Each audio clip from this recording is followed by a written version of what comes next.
My beloveds, there comes a time in every life when the weight becomes too heavy to carry alone. When the night is long, and the silence speaks louder than the crowd.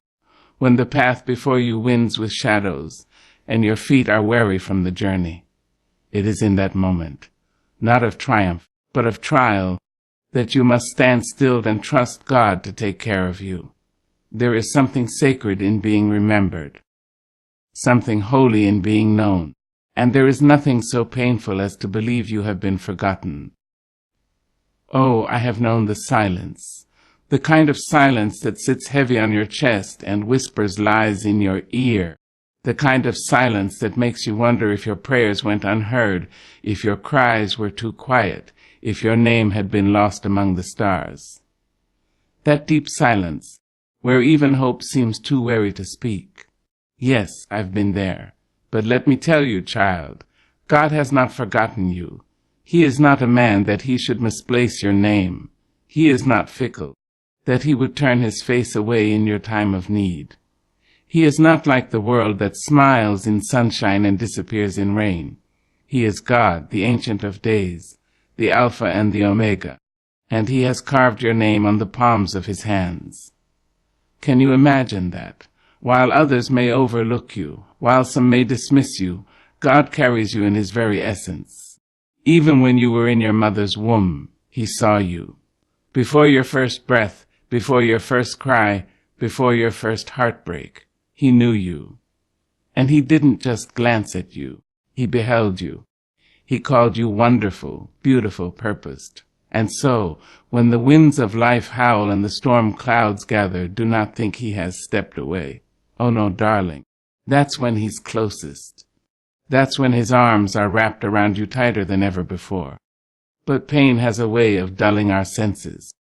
Grief has a way of closing our eyes. Fear makes the world feel dark, and when we cannot see him, we assume he is not there. But faith says, even when I cannot trace his hand, I trust his heart. You are not abandoned. You are not forsaken. You are not alone in this wilderness. You are held, and not by some weak hand, but by the one who stretched the heavens like a curtain, who told the sun where to rise and the ocean how far to go. That's who holds you. I know people have walked away. I know they promised forever and gave you a season. I know you gave your all and received their silence. But don't you measure God by the failures of man. Don't you lay the weight of human betrayal on divine love. God is not like them. He is not limited by time or tired by your questions. He does not grow impatient when you tremble or falter. He does not need reminders to be faithful. He is faithfulness. There are times when you won't feel his hand. Times when the heavens feel shut and your soul feels dry. But even in the silence, God is speaking. Even in the stillness, he is moving. Sometimes the greatest miracles are not loud. Sometimes they come quietly, like peace in the middle of your storm, like strength to keep standing when you thought you'd fall, like a whisper in your spirit that says, keep going. I'm still here. You are not invisible to God.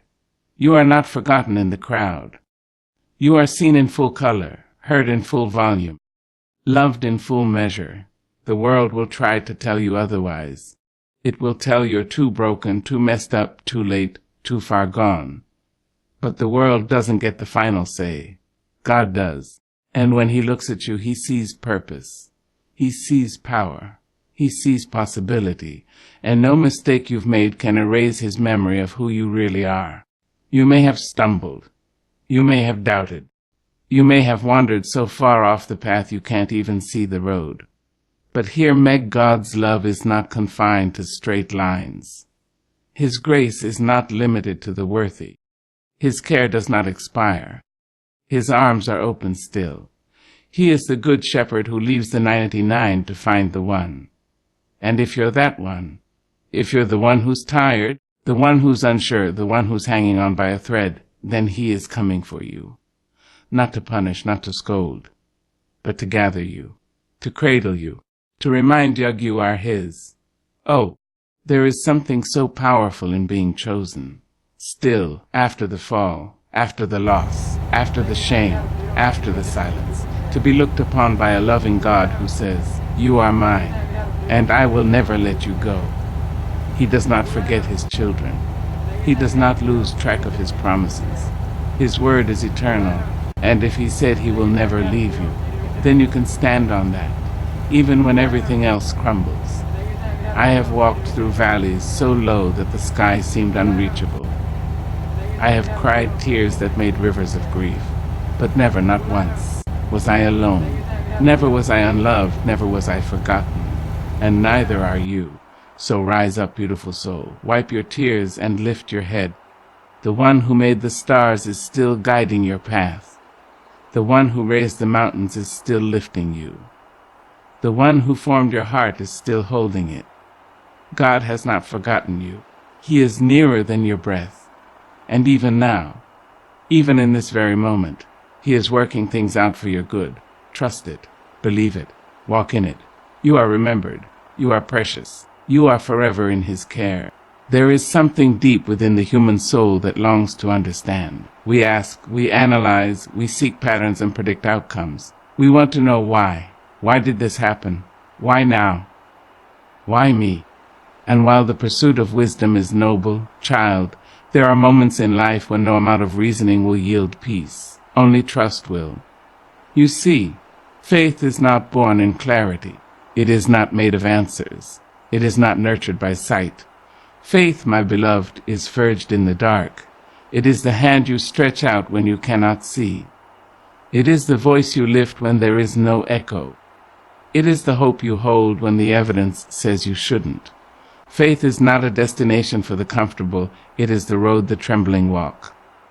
And yes, it is a hard thing to trust when you do not understand, to keep going when every sign says turn back, to believe when your heart is breaking, to worship when your prayers seem unanswered. But that is precisely when faith blooms. When understanding fails, trust begins to sing. I know, child, you want to make sense of it all. The betrayal, the closed doors, the sickness that came without warning, the dreams that crumbled like dry leaves in your hands. I know the questions sit heavy on your chest, but if you hold too tightly to the need to understand, you may miss the miracle unfolding in the mystery. There is a higher wisdom at work, a divine hand weaving things together beyond what your eyes can see. While you are counting the pieces, God is designing the masterpiece. I've lived long enough to know this. The detours were not delays. They were divine redirections. The heartbreak wasn't just pain. It was preparation. The silence was not absence. It was sacred stillness. And the no was not rejection. It was redirection to something better than I ever asked for. But I didn't see it then. No, in the middle of it I wept. I questioned. I doubted. I whispered into my pillow, God, where are you? And in his mercy, he did not scold me for asking. He held me. He let me cry. And then he reminded me gently, you don't have to understand. You only have to trust me. That, my dear, is the foundation of faith, not the certainty of outcomes, but the certainty of God's character. Trusting that he is good when life is not. Trusting that he is near when you feel alone. Trusting that he is working when all seems still. The world will try to teach you to rely only on what you can prove, measure, or explain. But you are not just of this world. You are of spirit and breath and promise. And some of the greatest truths are not visible to the eyes. They must be felt in the soul. You may not understand why the door closed, but perhaps God was saving you from what lay behind it. You may know why the relationship ended, but maybe that absence is the space God needed to fill with something divine. You may not understand why the healing hasn't come, but trust that your story isn't over, and every page is in his hand. When God tells you to step out, he doesn't always show you the ground, but he always provides it once you do. Like Peter stepping out of the boat, you won't know you can walk on water until you dare to trust the voice that calls you. There will be moments when your heart and mind will wrestle, Your mind will scream, "It doesn't make sense." And your heart, if it is still, will whisper back, "But God is still good." In those moments, choose to listen to the whisper. Trust doesn't erase the fear. It rises above it. I remember days when I had more questions than answers, more tears than strength. Days when I looked to the heavens with furrowed brows and trembling hands. But even when I was broken, I was not forsaken. Even when I was confused, I was not abandoned. And with every step, God proved himself faithful, not because he explained everything to me, but because he walked with me through it. Faith is not a crutch for the weak. It is the staff of the courageous. It is what keeps you upright when the world is collapsing. It is what gives you vision when your eyes are too swollen to see. It is what teaches your feet to dance even in the dark. Trusting God doesn't mean you'll never hurt. It means you believe he'll heal you. It doesn't mean you'll never face loss. It means you believe he'll restore. It doesn't mean life will be easy. But it does mean you will never walk alone. So let go just a little. Loosen your grip on the need to know everything. Take a breath and lean into the mystery. It is not empty. It is holy. It is not silence. It is God's whisper saying, "I've got you." You don't have to see the end to keep walking. You don't have to understand the path to know it is divine. You don't have to feel strong to move forward. Trust is not the absence of doubt. It is the decision to believe anyway. You, child of God, are not lost. You are led. You are not forgotten. You are guided. You are not abandoned. You are deeply and forever loved. And though you may not understand today, one day you will look back and say, "Ah, now I see." Until then, walk on. Cry if you must, pause if you need to, but keep moving. And every time fear rises, remind it, "I may not understand, but I know my God, and that is enough." Yes, beloved, it is more than enough. Child, don't be in such a hurry that you outrun God. We live in a world that prizes instant gratification. Everything fast, everything now. Drive-through blessings, microwave miracles. We want the mountain to move before we've even bowed to pray. But hear me when I say this, the God we serve is not rushed. He is not moved by your timeline. He is not bound by your clock. He is eternal, child, and in his hands time is a servant, not a master. Sometimes the blessing you're waiting on is not being delayed. It's being perfected. Oh yes, God's timing is a holy mystery. It may confuse the mind, but it will always bless the soul. You see, we want what's next, but God wants what's right. He will not give you something before the season is ripe. What good is fruit if it has not matured on the vine? It looks sweet on the outside, but it will sour in your mouth. And that, child, is not how God moves. We grow impatient. We tap our feet, wring our hands, watch others get what we've been praying for and wonder, "Lord, what about me?" But can I tell you, delay does not mean denial. Sometimes the wait is the gift. Sometimes God withholds not to hurt you, but to hold you in place while he works behind the curtain of your understanding. What you call waiting, God calls weaving, threading all things together in a divine pattern you could never see on your own. Don't confuse God's silence for his absence.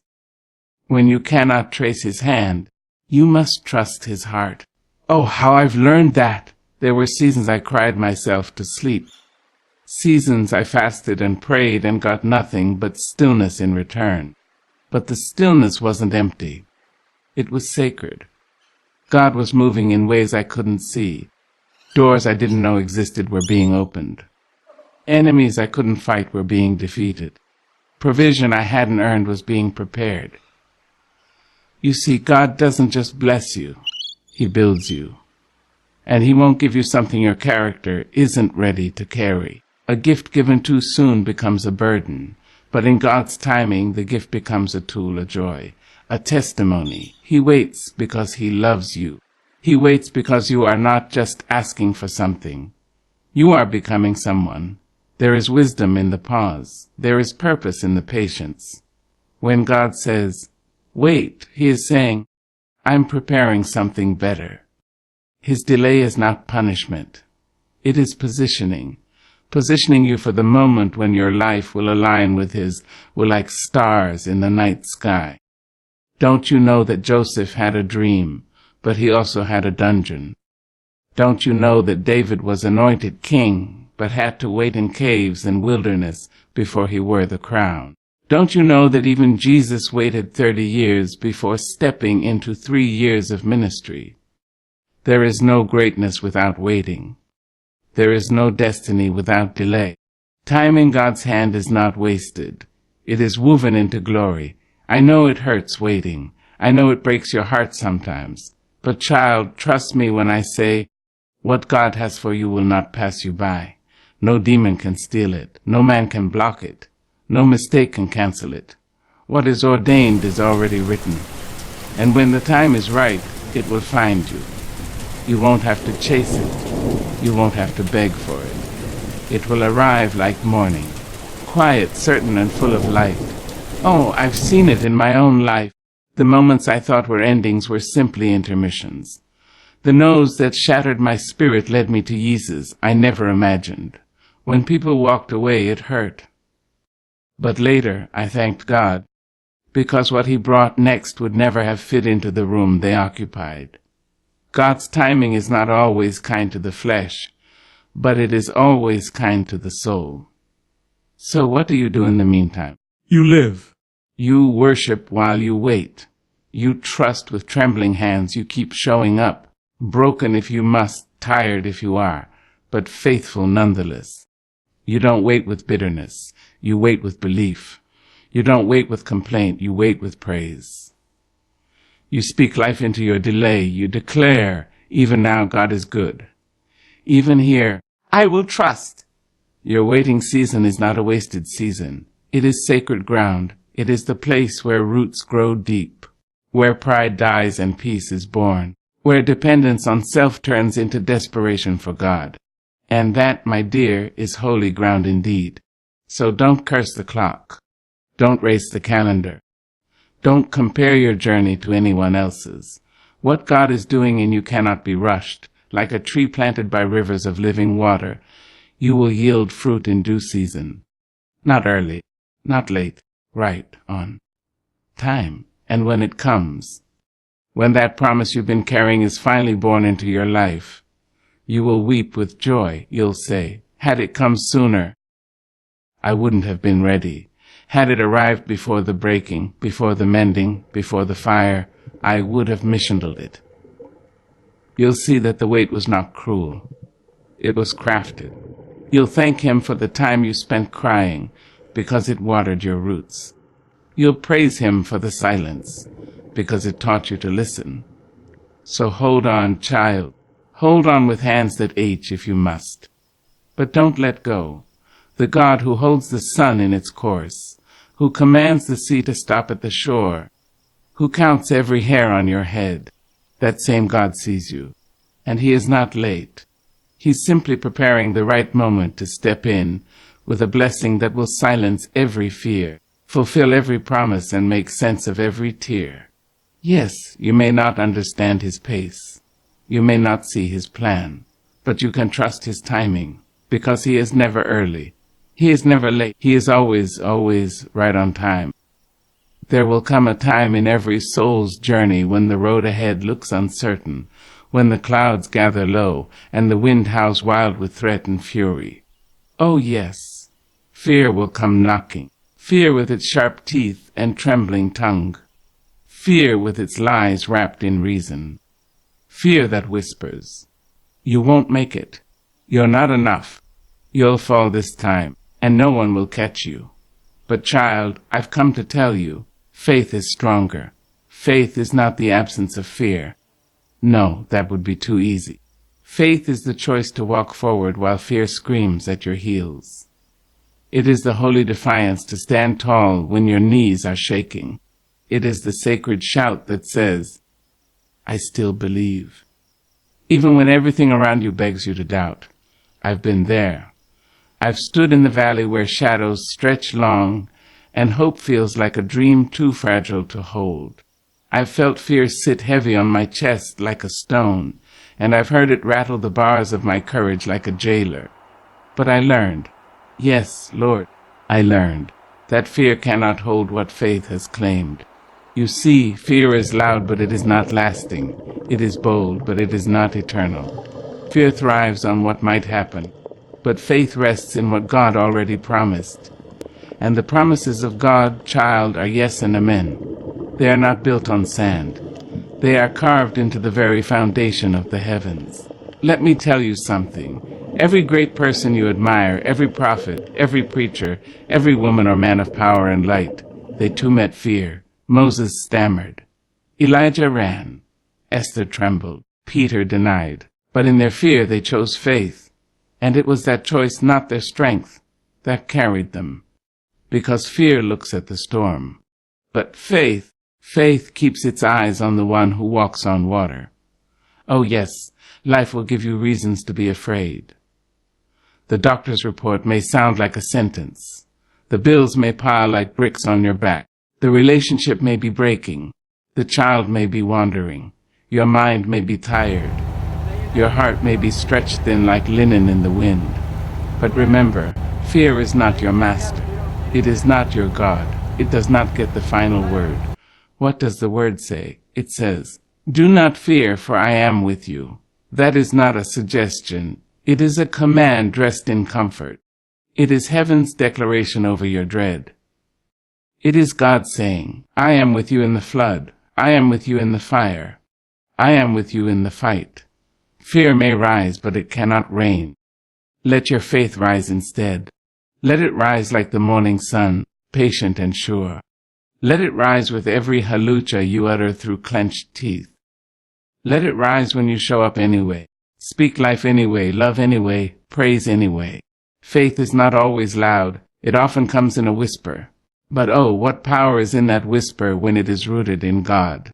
Sometimes, the bravest thing you'll do is get out of bed and say, Lord, I trust you. Sometimes faith doesn't look like fire. It looks like tears that fall in prayer and don't drown your spirit. Faith isn't always about slaying giants. It's about staying when it's easier to run. It's about forgiving when hate feels justified. It's about saying, yes, to God when fear has given you 1,000 reasons to say no. Do you know how many miracles were birthed because someone chose faith over fear? Walls fell. Seas parted. Dead things lived. Do you understand the power inside you when you believe? Jesus said if you have faith the size of a mustard seed, you can move mountains. Mountains, child, not molehills. Mountains, and isn't that what fear is? A mountain in the mind, a mountain made of memories and mistakes and might have beens. But with God, even mountains tremble, even giants fall, even the night must yield to the dawn. So hold on to your faith. Guard it like treasure. Feed it like a fire. Let it be your answer when fear starts asking questions. I know this much. Fear will visit, but it does not have to stay. You can speak to it. You can tell it who your God is. You can remind it that you are not alone, that angels walk beside you, that grace is your covering, that favor goes before you. You are not a victim. You are victorious even when you don't feel it yet, because faith is not a feeling. It is a decision, a sacred agreement between your soul and the Spirit of God, and God has never failed, not once, not in Eden, not at the Red Sea, not in the lion's den, not on Calvary, and he won't start failing now. So breathe, child. Breathe in faith. Let it settle in your bones. Let it drive out every anxious thought. Speak it over your home, your children, your dreams. Declare it in your dark places. Let your faith speak louder than your fear. And when fear knocks tomorrow, as it surely will, open the door with your head high and your heart steady, and say, Fear, I see you, but I serve a God who is greater. And today I choose faith. That is power. That is peace. That is the way forward. There is a sweetness in resting, child, a holiness in laying down the burdens that have worn grooves into your shoulders and calluses on your soul. When you have run long, when the nights have stretched wide with worry and the days have walked heavy with uncertainty, you must learn to rest. Not just in the arms of sleep, but in the arms of the Almighty. For there is a rest that only heaven can give, and it is found in the promises of God. Now, you must understand, resting in His promises is not idleness. No, it is not the sleep of a sluggard or the silence of surrender to despair. It is the sacred stillness that says, though I do not yet see it, I believe it is done. It is the quiet confidence that leans not on man's clock or the world's calendar, but on God's divine and perfect timing. It is a soul that has tasted struggle, walked through fire, cried until the tears ran dry, and still whispers, God said it. I believe it. That settles it. You see, child, when God makes a promise, He does not stutter. He does not speculate. He does not offer maybes or half measures. His word is bond. It is firm. It is sealed with the breath of truth and the ink of eternity. The same voice that told the stars where to shine and the seas where to stop